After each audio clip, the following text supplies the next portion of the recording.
When I told my mother-in-law I was going back to my hometown to have my baby, she replied, "Go ahead. I don't want to see you." I felt relieved because I had been waiting for her to say that. I thought to myself, finally, I won't have to deal with her anymore. My name is Emily, and I'm almost 28 years old. My mom passed away when I was very young, so my grandmother took care of me while my dad ran his clothing business.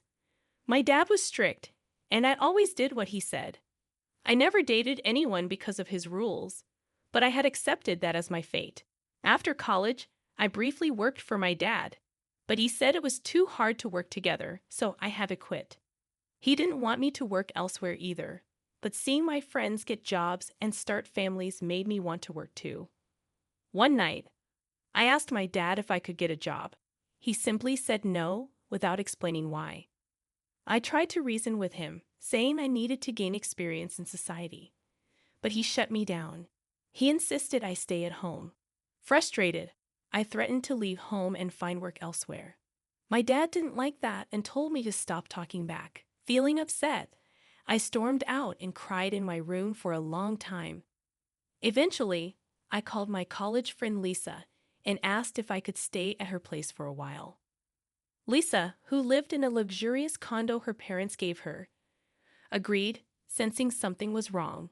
I quietly packed my suitcase and left home, hoping not to disturb my dad. I wrote a note explaining that I was staying with a friend and left it on my desk. Then, I took a taxi to Lisa's apartment. When I arrived, she welcomed me with my favorite coffee. I thanked her and poured out everything about the argument with my dad and why I left home. Lisa sympathized, saying I deserved freedom. It hit me hard that I had always followed my dad's orders without question, but now I longed for my own independence. Lisa agreed, saying it was normal to want to meet new people and have fun. She asked if my dad knew I was there, and I told her I left a note, but he didn't know any of my friends. Lisa suggested we go to bed since it was late, and she had prepared a separate room for me to sleep in. The next day, Lisa went to work, and when I checked my phone, I saw several missed calls from my dad. Feeling bad for worrying him, I sent him an email to reassure him that I was okay. Later in the evening, after Lisa finished work, she invited me to join her for a drink. Excited but inexperienced with socializing over drinks, I agreed to go out. When I got to the meeting place, I found Lisa waiting with two men. She introduced them, pointing to her boyfriend first, then to the single man, Max. With a warm smile, Max introduced himself, and our relationship began. Max worked at a small company in the clothing industry. At first, I wondered if Max's company was similar to my father's, but I quickly pushed the thought aside. Max's family situation was different from mine. He only had his mother around, but he didn't elaborate, and I didn't pry.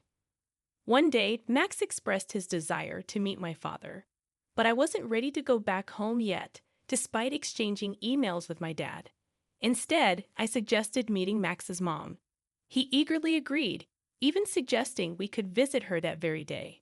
Wanting to bring a gift, I stopped by a bakery for a cake, knowing Max's mom appreciated such gestures. As it turned out, my mother-in-law not only appreciated gifts, but also became irritable if not presented with one. When we arrived at Max's house, his mother greeted us at the door, having received a message from him. She immediately questioned me about my life, expressing skepticism about my employment status and implying I lived a privileged life. I explained about my deceased mother and my father's job, but she dismissed my responses. Max, sensing the tension, urged us inside, asking if I had brought anything. Feeling rushed, I handed over the cake, apologizing for its simplicity. My mother-in-law snatched it from me, making a sarcastic remark before accepting it. In just a few minutes, I grew to dislike her, feeling sorry for anyone who had to deal with her as a mother-in-law. As soon as we stepped into the living room, my mother-in-law bombarded me with questions to which I responded with vague answers. However, she persisted, firing questions at me as if I were a suspect in an interrogation room. Feeling overwhelmed by the relentless questioning, I whispered to Max that I should probably leave soon. This seemed to infuriate my mother-in-law, her face flushing with anger. She accused me of hating her and giving insincere responses.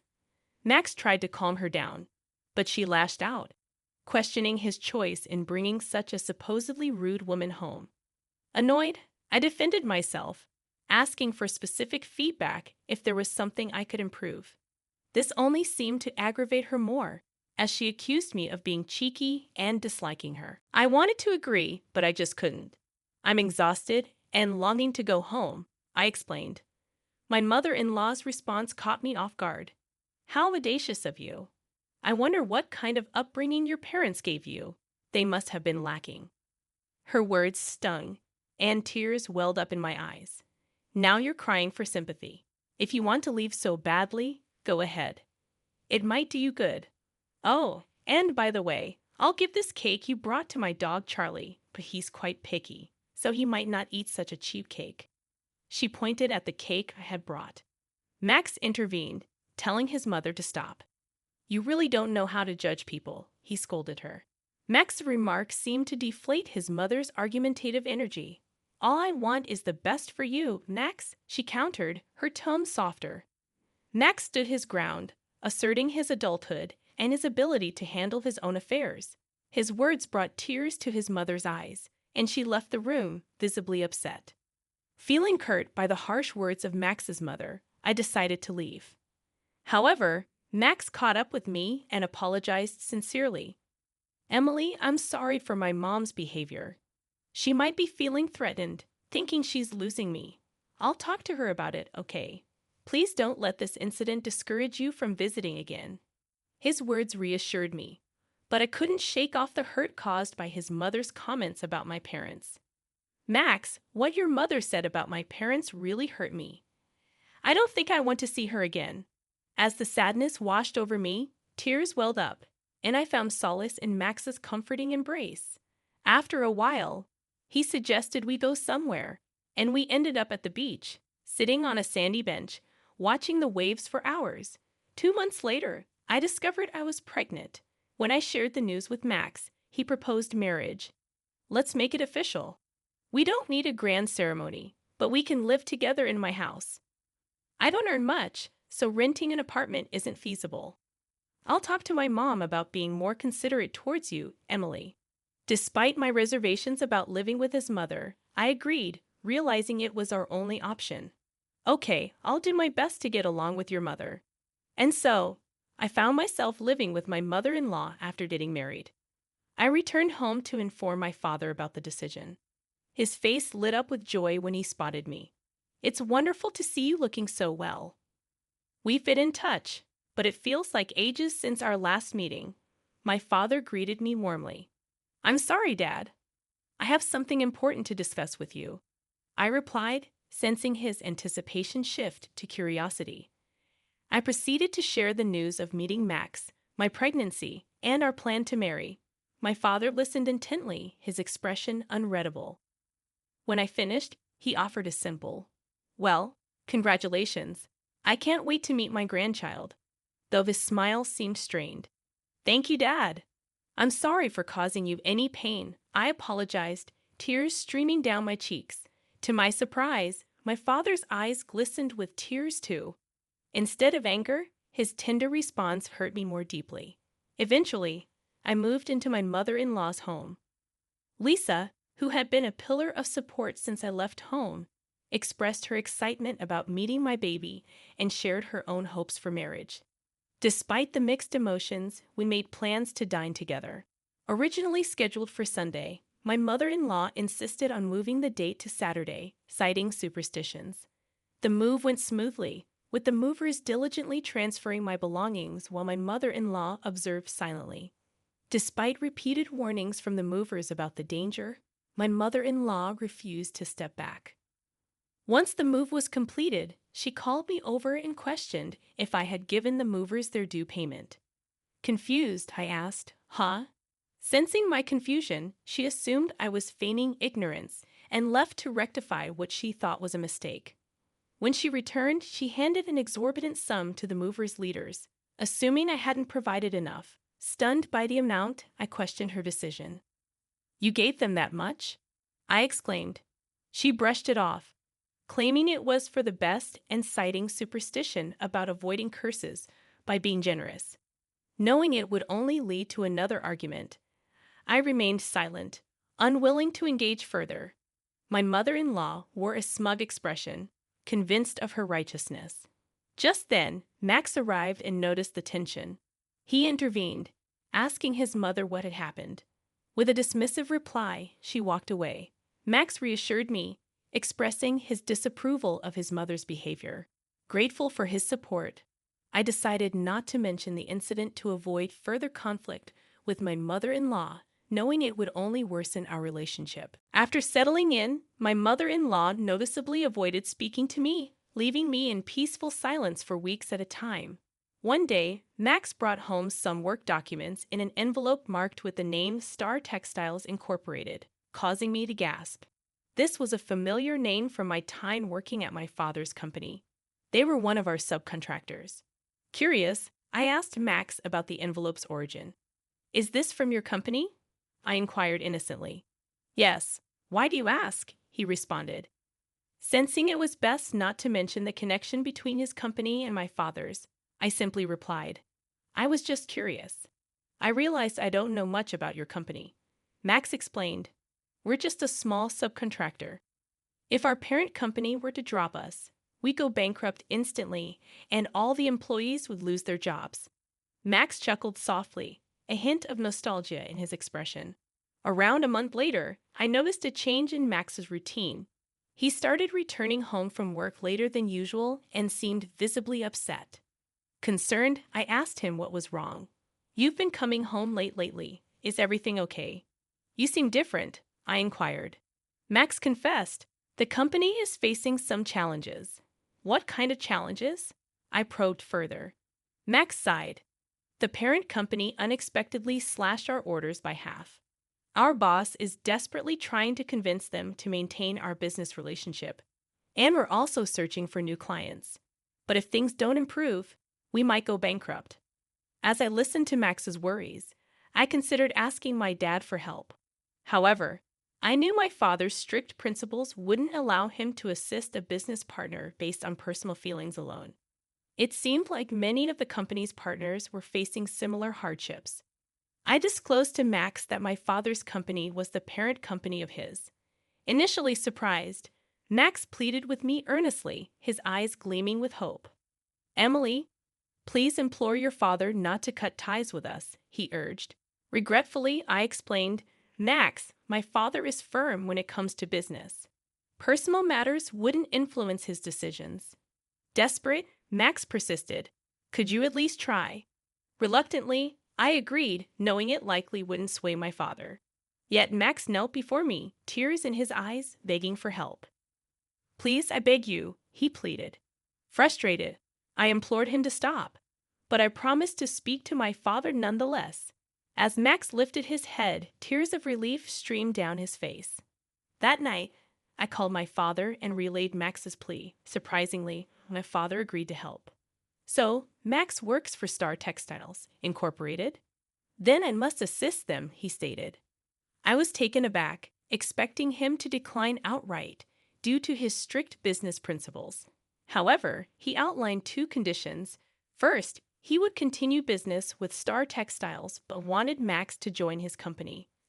Second, he requested that both Max and I move in with him. Puzzled, I questioned his motives for wanting us to live with him. Uncomfortably, my father admitted, "I just want my daughter close by."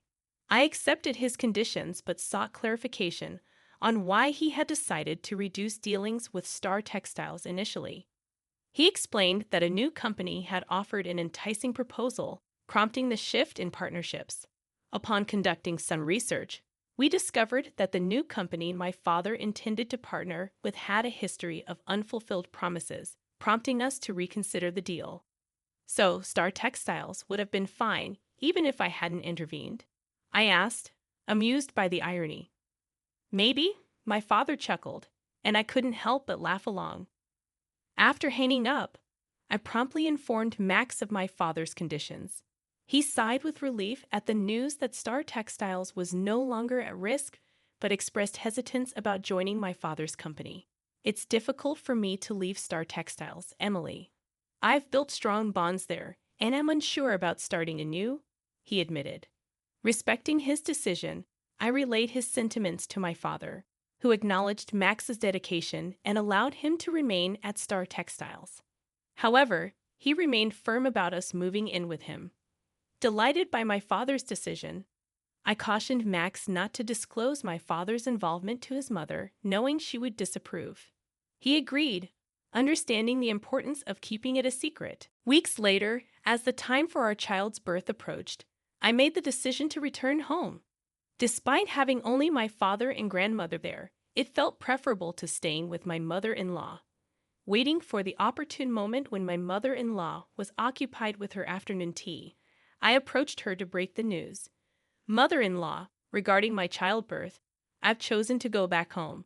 It's just my dad and my active grandmother there, I explained calmly. Her response was as expected, filled with disdain and resentment. By all means, go back. I don't want to see your face, she spat out. Unfazed by her reaction, I assured her, you won't have to see me anymore. Max will soon be moving in with my parents as well. Her confusion was palpable as she questioned my decision. Max is too busy with work to move, I reassured my mother-in-law, trying to ease any tension. Just then, Max entered and excitedly informed his mother, Mom, everything is going to be fine with the company now. Emily helped me out. Confused, she asked, What are you talking about? Max explained, Emily's dad is the owner of the parent company of the company I work for. Shocked, my mother-in-law's demeanor changed as she turned her attention to me. Emily, I had no idea you were connected to Max's company in that way. I've been terribly rude to you, she admitted, bowing deeply. It's all right now, I replied, trying to diffuse the tension. However, she surprised us all by requesting to live with my parents as well. Both Max and I declined, preferring not to dwell on the past hurtful interactions. I don't want to live with you, mother-in-law. Being here would only remind me of everything that's happened, I explained gently. Her tears flowing, she pleaded desperately, but we stood firm in our decision. Months later, we decided to visit my mother-in-law's house, only to find it empty and eerily quiet. Concerned, Max called out for his mother, receiving no response. As we searched the house, we found her emaciated and frail, lost in her own world. Despite our attempts to engage her, she remained silent, focusing only on the cake we had brought. As she devoured it hungrily, I couldn't help but think, well, mother-in-law,